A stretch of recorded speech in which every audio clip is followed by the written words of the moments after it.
오늘 우리에게 주신 하나님의 말씀 보도록 하겠습니다. 오늘 우리에게 주신 하나님의 말씀은 마태복음 20장 1절로 16절까지 말씀입니다. 마태복음 20장 1절부터 16절까지 말씀입니다. 귀하신 하나님의 말씀 받들어서 읽도록 하겠습니다. 천국은 마치 품꾼을 얻어 포도원에 들여보내려고 이른 아침에 나간 집주인과 같으니 그가 하루 한 데나리온씩 품꾼들과 약속하여 포도원에 들여보내고 또 제3시에 나가보니 장터에 놀고 서 있는 사람들이 또 있는지라. 그들에게 이르되 너희도 포도원에 들어가라. 내가 너희에게 상당하게 주리라 하니 그들이 가고 제6시와 제9시에 또 나가 그와 같이 하고 제11시에도 나가보니 서 있는 사람들이 또 있는지라. 이르되 너희는 어찌하여 종일토록 놀고 여기 서 있느냐. 이르되 우리를 품꾼으로 쓰는 이가 없음이니이다. 이르되 너희도 포도원에 들어가라 하니라. 저물매 포도원 주인이 청지기에게 이르되 품꾼들을 불러 나중 온 자로부터 시작하여 먼저 온 자까지 삭슬 주라 하니 제11시에 온 자들이 와서 한 데나리온씩 받거늘 먼저 온 자들이 와서 더 받을 줄 알았더니 그들도 한 데나리온씩 받은지라. 받은 후 집주인을 원망하여 이르되 나중 온 이 사람들은 1시간밖에 일하지 아니하거늘 그들을 종일 수고하며 더위를 견딘 우리와 같게 하였나이다. 주인이 그 중에 한 사람에게 대답하여 이르되 친구여 내가 내게 잘못한 것이 없노라. 내가 나와 한 데나리온의 약속을 하지 아니하였느냐. 내 것이나 가지고 가라. 나중 온 이 사람에게 너와 같이 주는 것이 내 뜻이니라. 내 것을 가지고 내 뜻대로 할 것이 아니냐. 내가 선함으로 내가 악하게 보느냐. 이와 같이 나중된 자로서 먼저 되고 먼저 된 자로서 나중되리라. 아멘. 이 말씀은 살아계신 하나님의 말씀입니다.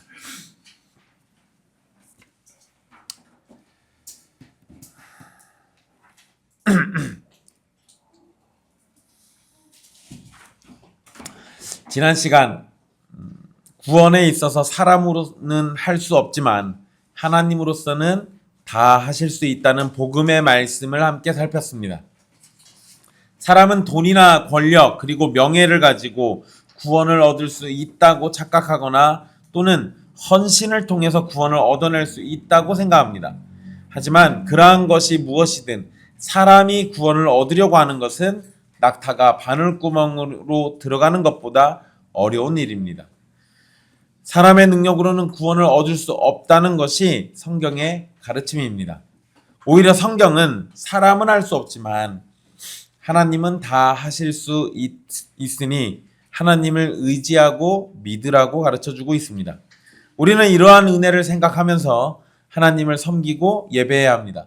그런데 섬기고 예배하는 일에 있어서도 우리가 먼저 섬기고 더 많이 섬기고 더 열심히 섬겼다고 해서 무엇인가 대단한 존재로 인정받거나 더 많은 상을 받게 될 것이라는 착각을 버려야 합니다.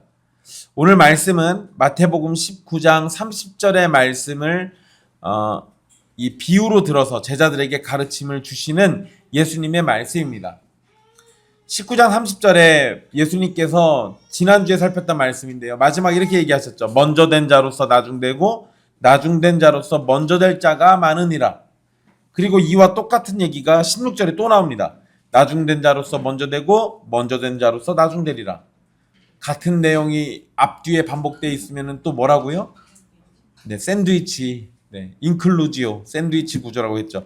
결국 이 사이에 있는 내용은 다 이 얘기입니다. 먼저 된 자로서 나중되고 나중된 자로서 먼저 되는 이야기가 이 사이에 들어가 있는 거예요.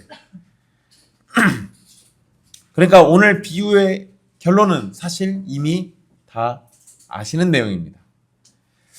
말씀을 하나씩 살펴보도록 할게요. 예수님은 품꾼을 얻어서 포도원에 들여보내려고 이른 아침에 나간 집주인이 천국과 같다라고 말씀하시면서 시작합니다.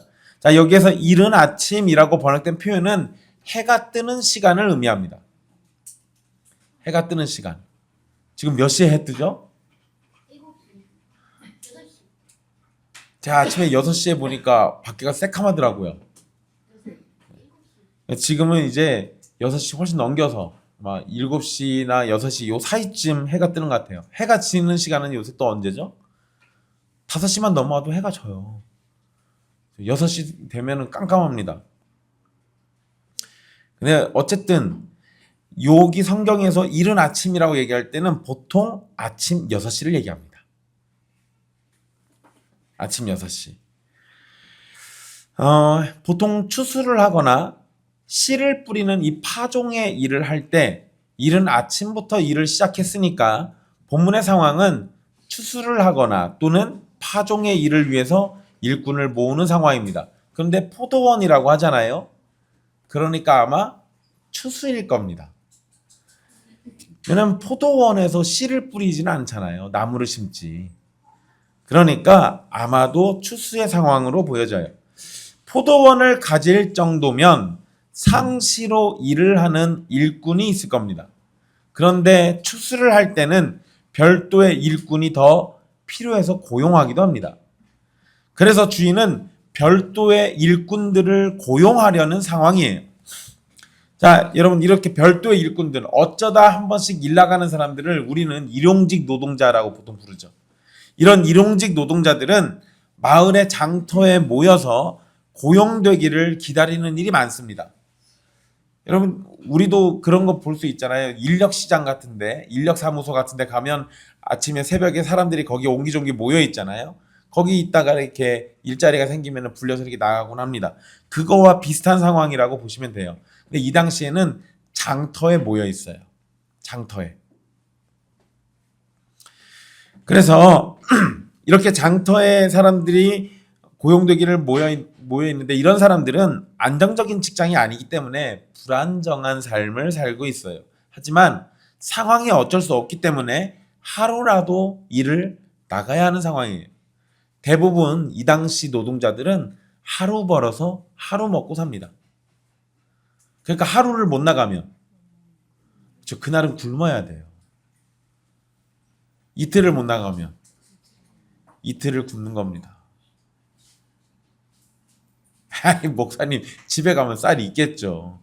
그거는 지금 우리 시대나 되는 얘기고요.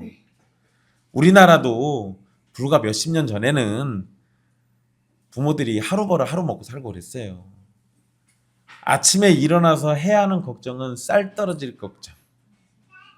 쌀떡에 쌀이 없으면 식구들이 굶고 나가야 하니까 그 걱정하면서 살았었다고요. 지금은 우리 굉장히 풍요롭게 살죠.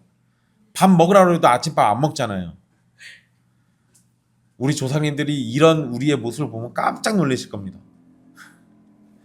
어쨌든 2절에서 집주인은 하루에 한 데나리온씩 품꾼들과 약속하고 포도원에 들여보냈다라고 기록하고 있습니다.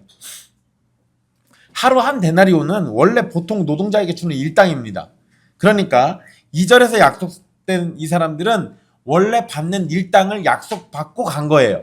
그리고 여기 2절에 기록된 이 사람들은 아침 6시에 고용된 바로 그 사람들입니다.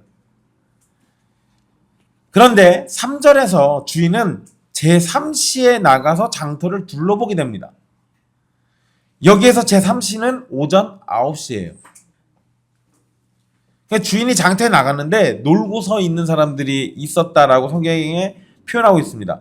이들이 왜 일자리를 얻지 못했는지에 대해서는 자세한 이유를 설명하지 않아요. 하지만 놀고 서 있었다라는 것은 결국 그들을 고용하려는 사람들이 없었기 때문에 그들이 놀고 있었던 겁니다. 그런데 여러분, 여기서 놀고 있었다 이러면 자칫 오해를 합니다. 이건 그냥 일하지 않았다라는 의미지 거기서 무슨 게임하고 있었던 거 아니에요. 일자리가 없어서 일을 하지 못하고 있는 상태, 그거를 그냥 놀고 있다라고 표현한 겁니다. 문맥상 이들은 일하고 싶지만 자신들을 고용해주는 사람이 없어서 일하지 못하고 서 있었던 상태예요. 집주인은 장터에서 일하지 못하고 서 있던 사람들을 고용해서 자신의 이 포도원에 들어가라고 말합니다. 그리고 내가 너에게 상당하게 주리라 라고 표현을 해요. 자, 주인의 이런 표현은 이른 아침, 그러니까 6시에 고용된 사람들과 비교해서 공평하게 계산해 줄 것이라고 자연스럽게 우리가 생각하게 됩니다. 내가 상당하게 줄게 라고 이렇게 표현했으니까 너 일한 만큼 거기에 맞춰서 줄게 라는 의미처럼 들리잖아요. 자, 근데 5절에 보면 집주인은 마치 더 일꾼이 필요한 것처럼 제6시와 제9시, 그러니까 낮 12시와 오후 3시에 또 나가서 일꾼들을 고용합니다. 그리고 5절에서 그와 같이 하고라는 표현이 나와요. 이것은 결국 상당하게 줄이라라는 의미가 반복되고 있다는 걸 알려줍니다. 그러니까 이때도 나가서 내가 너희들에게 상당하게 줄게 라고 얘기하면서 또 사람 데려온 거예요. 그런데 이 주인이 또 나갑니다. 제 11시. 11시면 몇 시인 것 같아요? 오후 5시입니다, 이제. 근데 하루 일과가 몇 시에 끝나냐? 12시에 끝나요. 오후 6시에 끝나요. 지금도 공무원들 6시면 퇴근하잖아요. 똑같아요. 6시에 일 끝납니다. 그런데 5시에 나가요. 5시에 나가는데 여전히 장터에 서 있는 사람들이 있었습니다. 그러자 주인은 어찌하여 종일토록 놀고 여기 서 있느냐라고 질문합니다. 그런데 여러분, 여기에서 단어의 변화가 하나 있어요. 그게 뭐냐면 3절에서는요. 제3시에 나가보니 라고 되어 있죠. 또 5절에도 제6시와 제9시에 또 나가 이렇게 되어 있어요. 그러니까 나가보니 그리고 나가라는 단어는요. 장터에 그냥 나가서 본 거예요.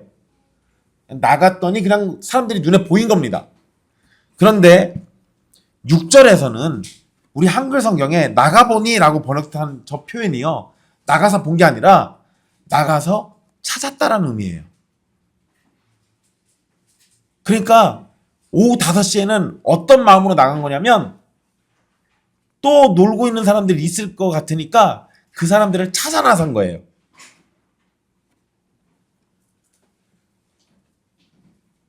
이제까지는 그냥 나가서 보기만 했다면, 나가서 보고 있는 사람들 데려왔다면 이제는 찾는 모습을 보이고 있는 거예요. 즉 주인은 일할 기회를 줄 사람을 찾고 있었던 겁니다.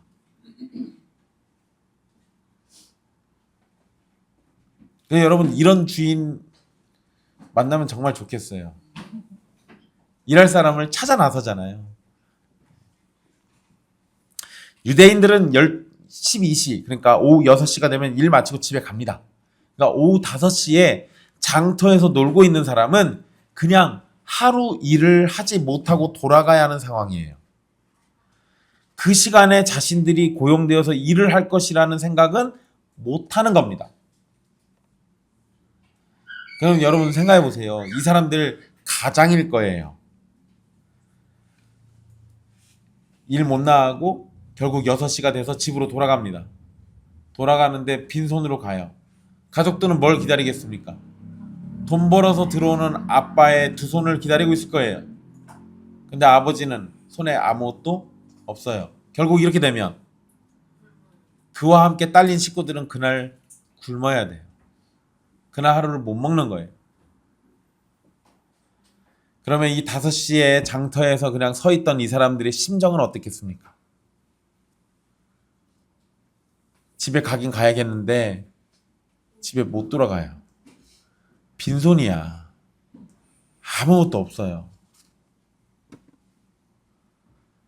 설령 내가 지금 어디 가서 일한다 한들 한 데나리온을 못 받으면 어차피 굶어요. 지금 일한다 한들 제대로 된 돈을 벌 수가 없어요. 기대조차 못한다고요. 자, 이런 상황인 거예요. 여러분, 이전에 주인은 왜 종일토록 놀고 있느냐라는 질문을 하지 않았습니다. 그저 그냥 일을 못한 사람들을 보고 그들에게 일을 제공해 줬어요. 그런데 11시에 만난 사람들에게는 일을 하지 못한 이유를 물어봅니다. 그러면서 이들에게 관심을 더 쏟게 만들어요. 당시의 상황이 추수였다면 아마도 추수였을 거예요. 그렇다면 무엇이든 일꾼이 많이 필요한 시기인 것은 분명합니다. 하지만 이런 시기에 일을 하지 못하고 가만히 있어야만 했던 노동자들이 있다는 것은 굉장히 안타까운 현실이죠. 이런 현실을 보여주던 일꾼들은 7절에 자신들을 품꾼으로 쓰는 사람이 없어서 종일토록 놀고 있다고 말합니다. 이들이 일자리를 얻지 못하고 거절받았다면 하루가 거의 끝나가는 오후 5시까지 장터에 있는 것은 참 미련한 짓이긴 합니다. 그냥 집에 돌아가서 쉬고 다음날 좀 더 일찍 나와서 일자리를 얻는 것이 나을지도 모르잖아요. 그런데 이들이 왜 여기 있겠어요? 절박하니까. 너무도 절박한 상황에서 일하기를 원하고 있기 때문에 혹시나 하는 마음에 오후 5시까지도 장터에서 기다리고 있었던 겁니다. 그런데 여러분, 이렇게 늦은 시간까지 일자리를 얻지 못한 것은 이들이 일자리를 얻은 다른 사람들보다 뭔가 문제가 있으니까 그럴 겁니다. 생각해 보세요. 저랑 친한 형제랑 장터에 서 있다고 생각해 보세요. 시골에서 가만히를 짊어져야 할 일을 시키려고 어떤 농부가 왔어요. 누굴 데려가겠습니까? 누가 봐도 절 데려가죠. 힘은 제가 잘 쓰게 생겼으니까. 지난 이제 툭 치면 어디 부러지게 생겼잖아요. 예? 아니에요. 저 데려갈 거예요. 제가 돈 더 많이 벌 겁니다. 아, 지난 형제 데려가요? 네. 여러분, 다른 사람들 다 일 나가는데 일을 못 나가는 상황이 있다면, 그것도 굉장히 늦은 시간까지 그런다면 이 사람들은 뭔가 특별한 이유들이 있는 거예요.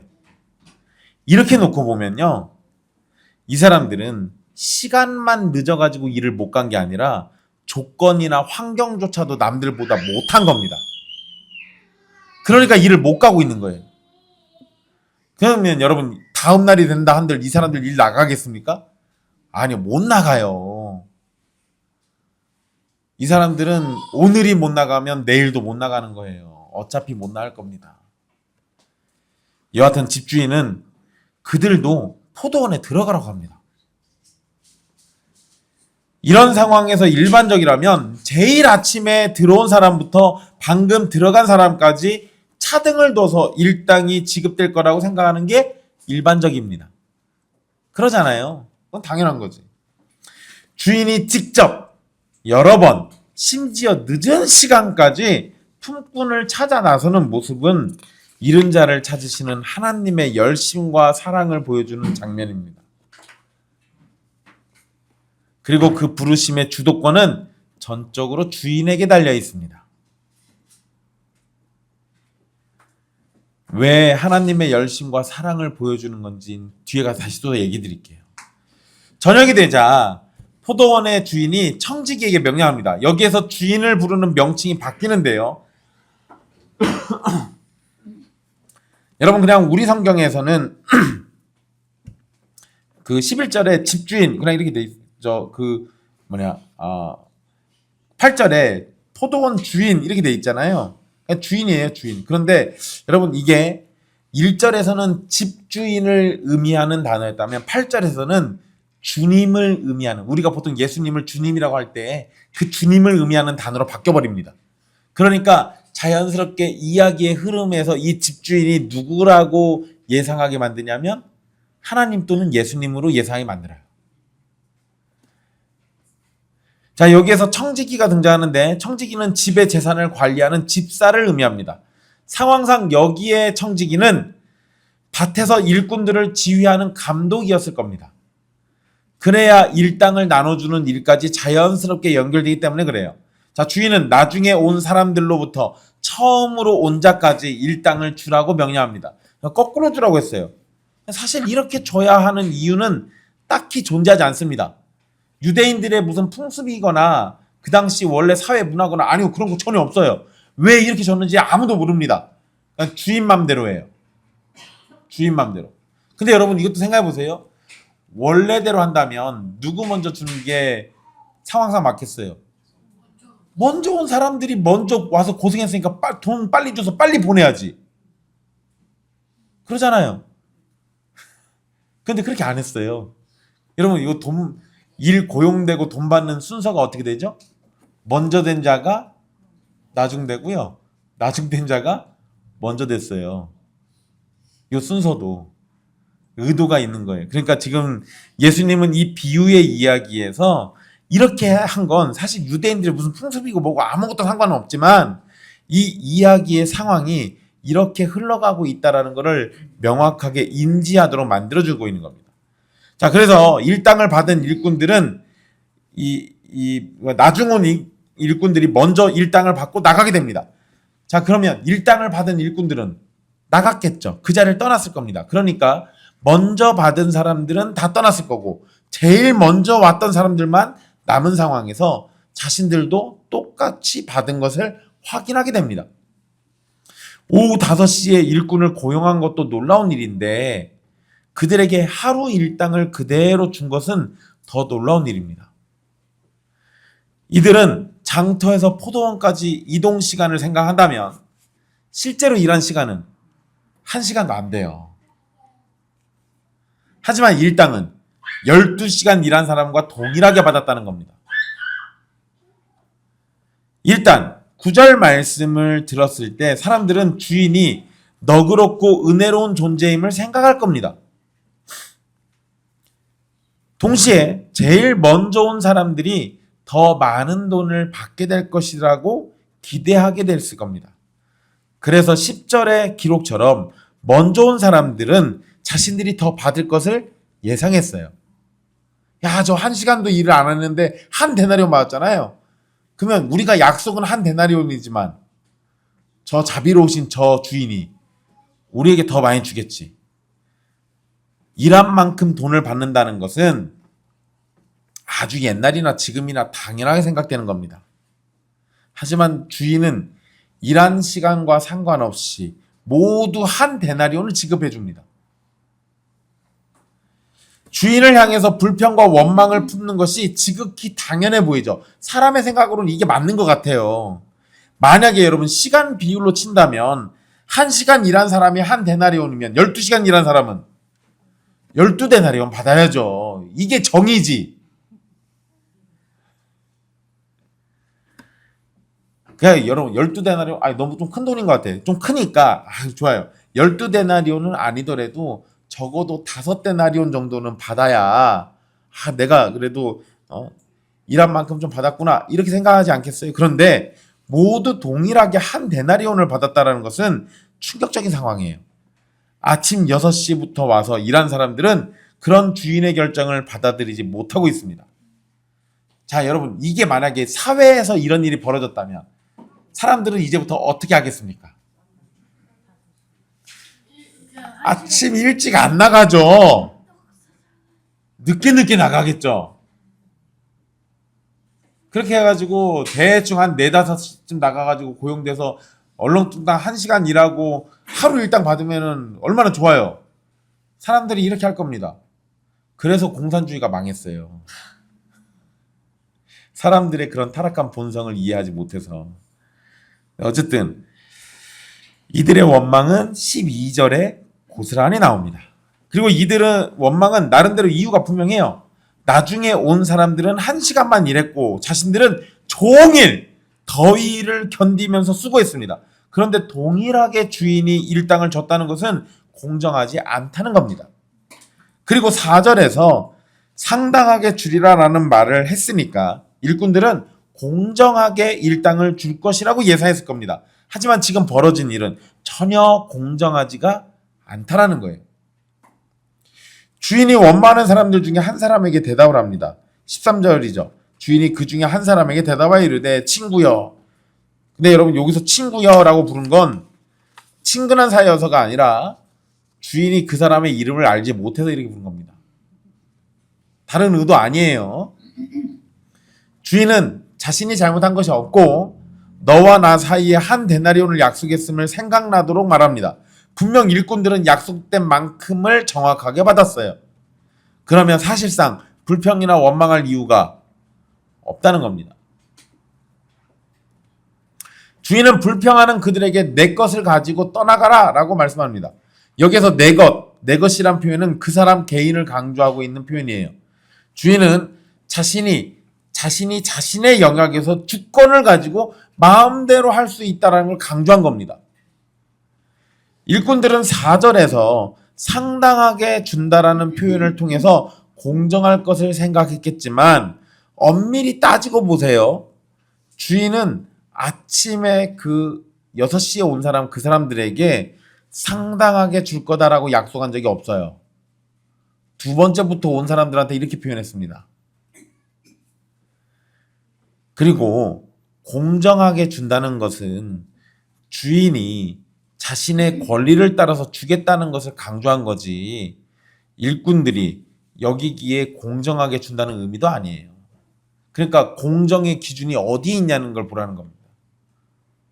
만약에 일꾼들에게 있다면 주인이 잘못한 거예요. 근데 공정의 기준이 주인에게 있다면 일꾼들이 뭔데 따져요. 내가 주고 싶은 대로 주는 거지. 적어도 내가 줄 거 약속한 거는 확실히 줬잖아요. 그러면 공정한 거예요. 이미 공정하다고요.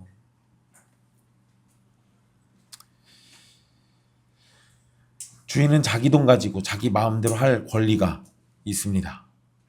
그러니까 내가 내 거 가지고 내 마음대로 하겠다는데 그걸 잘못된 것이라고 말하는 일꾼들이 문제인 거죠. 그래서 주인은 15절의 기록처럼 내 것을 가지고 내 뜻대로 할 것이 아니야 라고 말한 겁니다.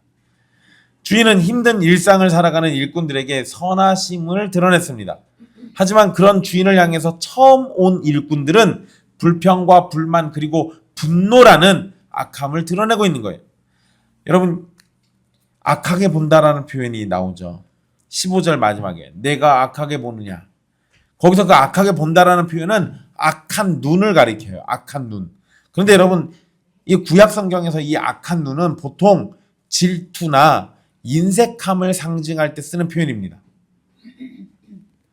그러니까 주인의 눈은 긍휼과 자비로 가득 차 있었다면 일찍 온 일꾼들의 눈은 질투와 계산으로 가득 차 있었던 겁니다.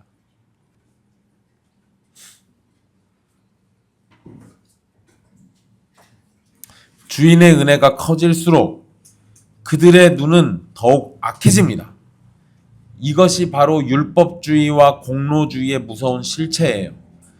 은혜를 은혜로 보지 못하고 오히려 불공평이라면서 하나님을 원망하게 만드는 병든 눈이에요. 주인이 자기 것을 가지고 자기 마음대로 결정하는 건 전혀 이상한 일이 아닙니다. 예수님은 이 비유의 말씀을 통해서 상급은 사람이 수고한 일들을 따라서 주거나 또는 그 사람의 가치를 따져서 주는 것이 아니라 은혜로우신 하나님의 선하신 뜻을 따라서 주어지는 것임을 분명하게 말씀하시는 겁니다. 비유의 말씀은 나중된 자로서 먼저 되고 먼저 된 자로서 나중된다라는 말씀으로 끝납니다. 먼저 고용된 일꾼들은 불평과 원망으로 나중된 자리로 밀려나게 된 겁니다. 반대로 나중에 온 일꾼들은 주인의 자비로우심을 누리면서 먼저 떠났어요. 그들은 주인의 너그러움과 자비로움을 즐거워했을 겁니다. 하나님의 자비는 하나님의 주권을 따라서 주어지는 겁니다.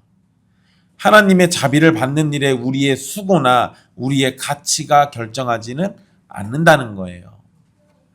이 부분을 오해하면 하나님께 더 많은 은혜와 사랑을 받기 위해서 자기 중심적인 수고로움에 빠지고 자신의 가치를 높이는 일에만 집중하게 됩니다. 여러분, 하나님께서 규모가 큰 교회 목사와 작은 교회 목사를 평가하실 때 교회 규모가 얼마나 큰지를 따져서 그들의 가치를 평가하고 상을 주신다라고 한다면 모든 사람들이 작은 교회는 피하고 큰 교회로 갈 겁니다. 마찬가지로 성도들이 헌신과 봉사 그리고 순종을 한다고 할 때 작은 일에 집중하기보다 성과가 확실히 드러나고 사람들이 우러러 볼 수 있는 일에 집중하려고 할 겁니다. 이렇게 되면 하나님의 선하심에 집중하는 게 아니라 자신들이 얼마나 수고하고 얼마나 순종했는지를 따지면서 복을 받을 것을 기대하게 될 겁니다. 이게 되게 무서운 얘기예요. 되게 무서운 얘기. 여러분, 시골 같은데, 나 특히 더 시골 같은데 보통 어느 한 그 오래되신 성도님이 거의 전 재산을 다 털어가지고 막 예배당을 짓고 교회를 세우고 이러신 경우들이 있어요. 제 가까운 친척도 그런 분이 있습니다. 자기 호하고 그 교회 이름이 똑같아요. 그 교회가 곧 나지. 내가 곧 그 교회고. 근데 여러분, 그렇게 되면 나중에 그 교회 주인 노릇을 누가 합니까? 본인이에요, 본인이. 내가 수고했으니까, 내가 돈 냈으니까, 내가 이만큼 키웠으니까. 하나님이 일하신 거는 온데간데 사라지고 누구만 남냐? 나만 남아있어요. 그럼 그게 주님의 교회입니까? 그 사람의 교회입니까? 이러면 문제가 되는 거예요. 이러면 문제가 된다고요.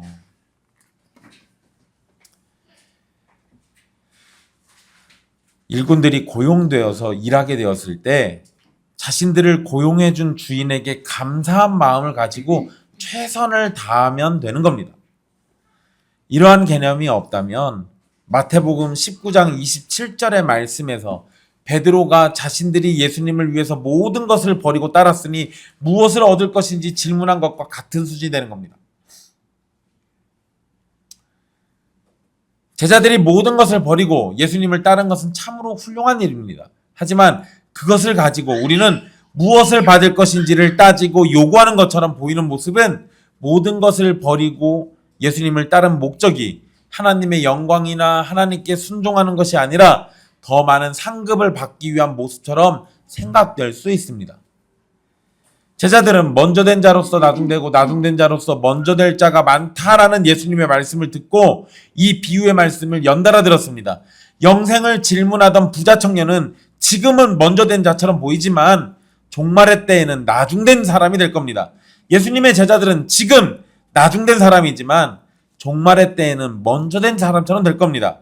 하지만 지금 제자들의 모습은 마치 먼저 된 자들을 따라하는 것처럼 보입니다. 유대인들이 이방인들을 업신여길 때 유대인들은 스스로 뭐라고 생각하는 거예요? 먼저 된 자, 선민이어서 내가 먼저 된 자라고 생각하고 있는 거라고요. 그랬던 유대인들이 지금 복음과 연결해 보면 어떻게 돼 있습니까? 나중돼 있잖아요. 아예 복음과 상관없는 것처럼 보이잖아요. 이런 것은 우리에게도 나타날 수 있어요. 오래된 신자가 새로운 신자를 업신여길 때 오래된 신자는 먼저 된 자가 됩니다. 하지만 그런 자세로 살아가면 결국 나중된 자가 될 겁니다. 교회에서 모임에 열심히 참석하고 누구보다 수고하는 사람이 있기는 마련입니다. 원래 교회는 항상 그렇게 열정이 있는 사람이 있어요.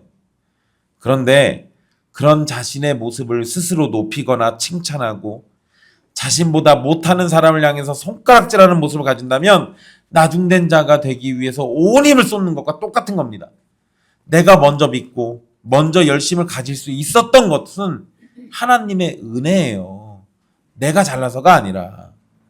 그것을 이해하지 못한다면 나는 나의 수고와 공로에 빠져서 스스로를 높이고 하늘의 상급만 쳐다보고 있는 겁니다. 내가 먼저 헌신하고 순종할 수 있는 것은 그 자체로 이미 복을 받은 겁니다.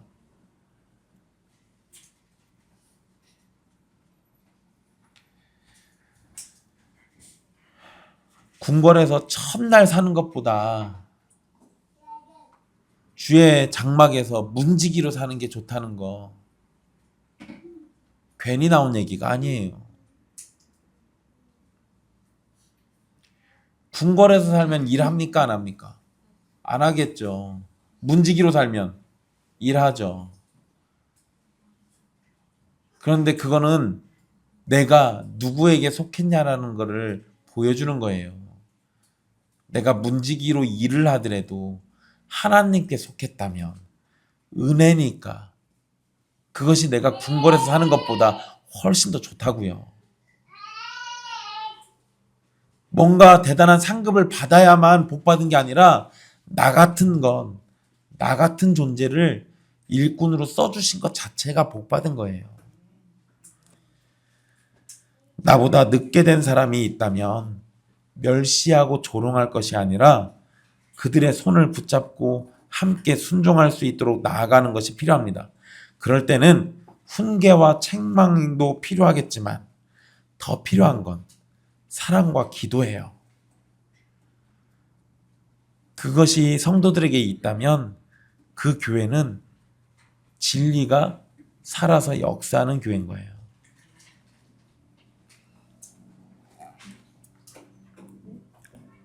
제자들은 예수님의 뒤를 따라야 합니다. 우리가 구원받은 사람이라면 예수님의 뒤를 따르는 제자의 삶이 나타나야 합니다. 우리가 무엇인가를 버리고 예수님을 위해서 헌신한다고 할 때 먼저 된 자가 되기 위한 헌신이 아니라 그 자체로 그저 은혜에 감사하면서 주어진 일에 최선을 다할 뿐이어야 합니다. 포도원의 품꾼들이 주인에게 고용되어서 일을 한 것은 그저 주인이 선택해 줬기 때문입니다. 주인에게 고용된 품꾼은 감사함으로 일할 뿐이에요. 그리고 우리는 이른 아침부터 고용된 일꾼과 같은 자들이 아니라 오후 5시에 고용된 일꾼처럼 아무에게도 고용되지 못한 쓸모없는 자와 같습니다. 5시에 고용된 일꾼은 짧은 시간을 일했으니 매우 적은 돈을 받을 것이라고 예상할 겁니다. 그런 일꾼이 고용되어서 하루의 일당을 모두 받는다면 자랑할 수 있는 것이 일꾼에게는 전혀 없습니다. 그저 자신들을 고용해서 하루의 일당을 주며 자비를 베푸신 고용주를 자랑할 뿐이죠. 우리는 하나님을 그처럼 자랑해야 합니다. 내가 한 일을 자랑할 것이 아니라 나와 같은 자를 용납하고 인정하고 받아주신 하나님을 자랑해야 돼요.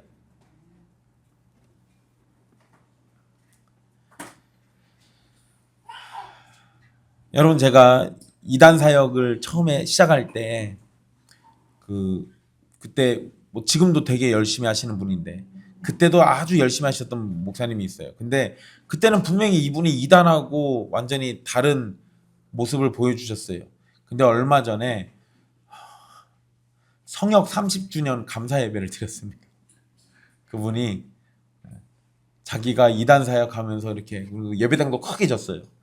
그러면서 하나님이 나와 함께해서 내가 이렇게 큰 일을 했다.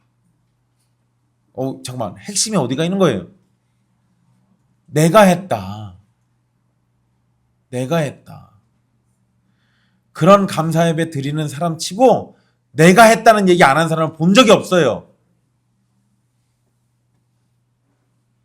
진짜 하나님 자랑할 것 같으면요, 그런 예배는 꿈도 꾸지 않습니다. 만약에 우리의 교회가 커져서 200명, 300명, 1000명, 2000명 만약에 이런다고 하면 그러면 사람들이 또 대번에 뭔 생각하냐면요, 저 교회 목사는 무슨 능력이 있어서 저렇게 교회를 키웠을까?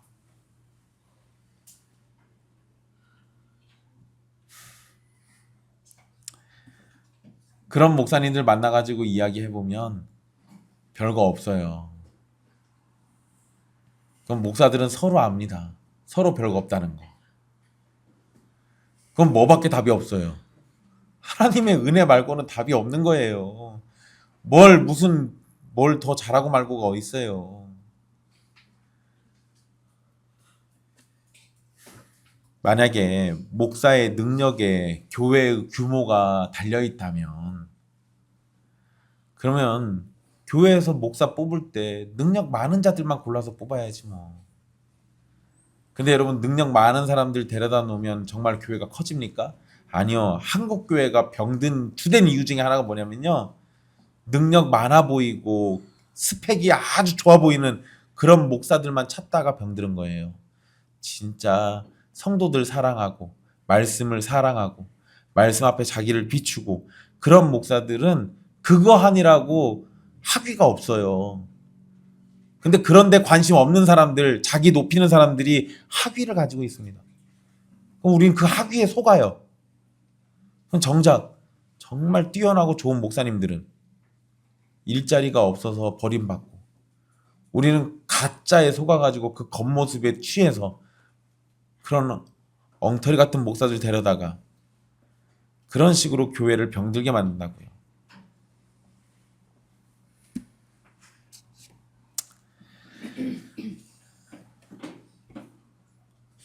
여러분, 우리는 우리가 한 일이 아니라 나를 영광스러운 일로 불러주신 하나님을 자랑해야 합니다. 그게 성도들이 보여야 할 마땅한 모습이에요.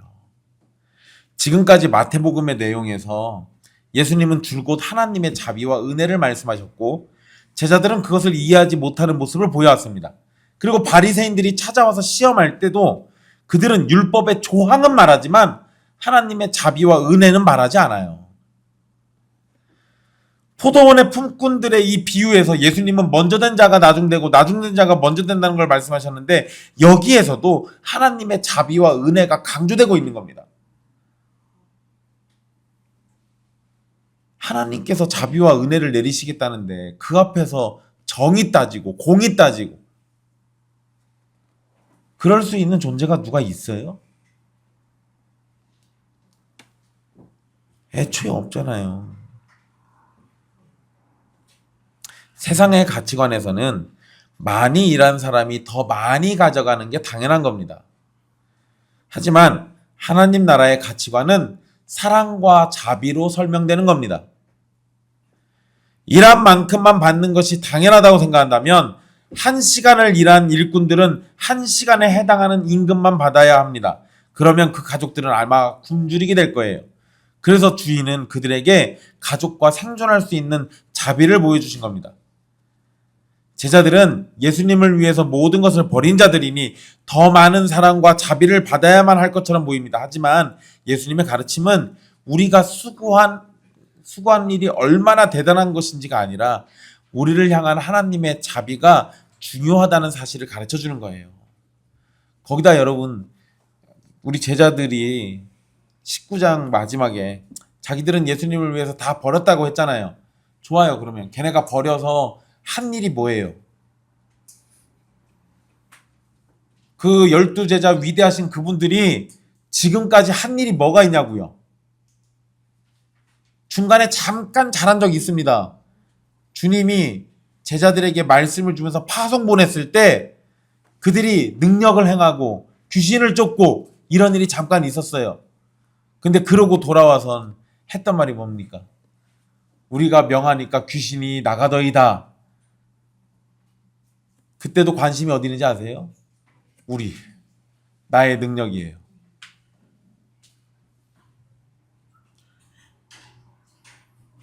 주님의 자비, 사랑, 긍휼 제자들한테서 없다니까요. 그런데 이런 사람들이 고작 와가지고 우리는 얼마나 더 많은 은혜 받을까 이걸 얘기하고 있어요. 그런데 여러분 우리도 똑같잖아요. 우리도 이런다고요. 여러분 교회에서 누군가 더 열심히 일하고 더 수고해줘서 다른 성도들에게 좋은 귀감이 되거나 또는 다른 성도들에게 이득이 되고 힘이 되고 도움이 되는 사람이 있을 수 있습니다. 그런데 여러분 그런 사람이 만약에 그것을 자랑하면 먼저 됐다가 나중돼요. 어떤 사람이 일을 더 많이 하지 못하고 사람들의 일에 관심을 쏟지 못하고 이럴 수도 있어요. 근데 여러분 만약에 그런 사람이 있다면 책망도 필요하지만 더 필요한 건 사랑이에요. 왜? 우리 주님이 그런 사람들을 책망으로 대하지 않으시고 사랑과 자비로 대하셨거든요. 예수님이 그러셨다면 우리도 마땅히 그래야 하는 겁니다.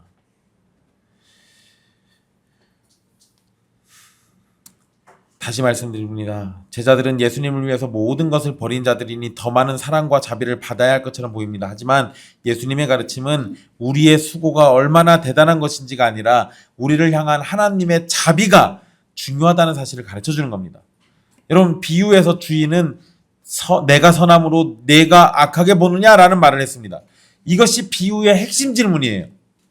이 이야기에서 문제는 주인의 불의함이 아니라 주인의 선하심을 시기하는 일찍 온 일꾼들의 악함입니다.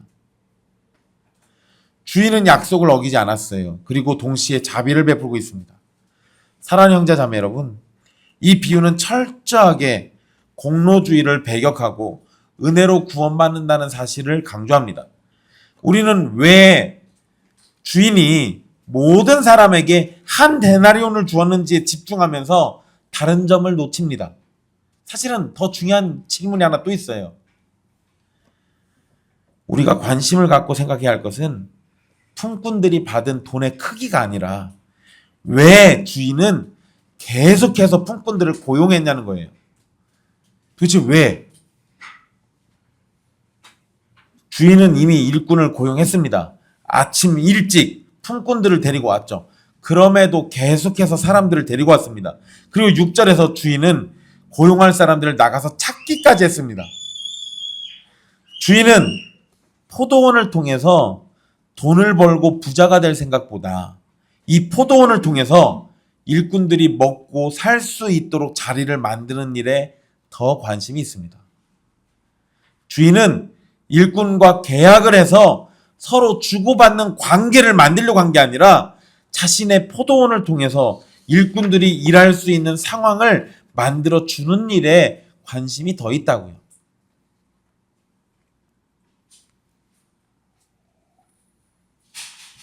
주인이 자신의 돈을 써가면서 일꾼들이 일할 수 있는 상황을 만들어 주는 것은 은혜라는 말 외에는 설명할 길이 없습니다. 즉 주인은 일꾼들에게 처음부터 은혜 가운데 일자리를 제공해 준 겁니다. 주인이 자비와 은혜를 베푸는 것에 불평과 불만을 품고 더 수고했으니 더 큰 보상을 달라고 말할 수는 없는 거예요. 여러분 이거 뭐와 비슷한 건지 아십니까? 여자의 후손이라는 약속을 주신 그 상황과 똑같습니다. 아담과 하와가 범죄했어요. 범죄하면 어떻게 된다고 그랬습니까? 죽는다고 했죠. 근데 주님이 당장 죽이지 않으셨어요. 그리고 뭐 하셨습니까? 복음을 줘요. 여자의 후손이 태어날 걸 얘기합니다. 여자의 후손이 태어난다는 얘기는 지금 아담과 하와가 애를 낳을 때까지는 안 죽어요. 여자의 후손이 올 때까지 안 죽는다고요. 그 여자의 후손이 뱀의 머리를 상하게 할 거래요. 근데 왜 그렇게 하냐고요. 도대체 하나님 왜? 아담과 하와 때문에 망쳤잖아요. 아무런 흠도 티도 없던 창조세계가 아담과 하와 때문에 망가졌잖아요. 그 상황에서 가장 쉽게 할 수 있는 일이 뭡니까?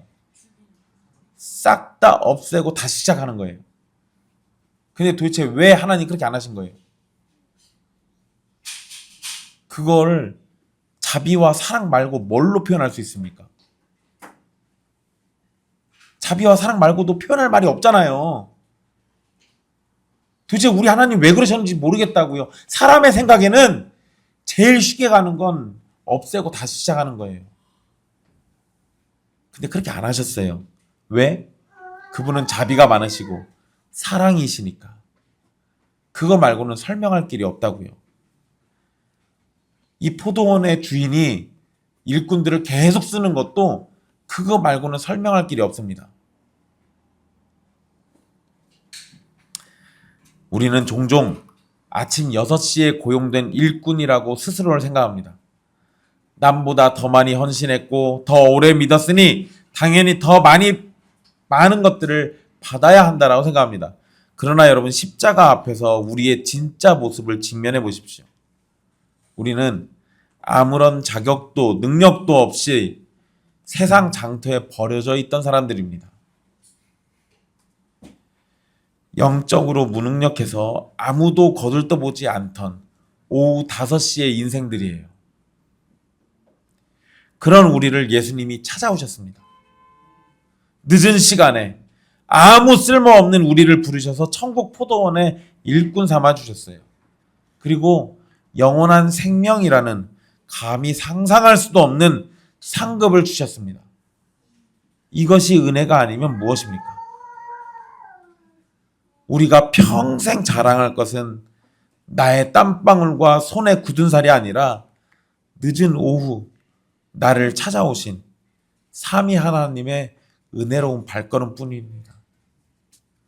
하나님을 자랑하십시오. 하나님을 즐거워하십시오. 기도하겠습니다.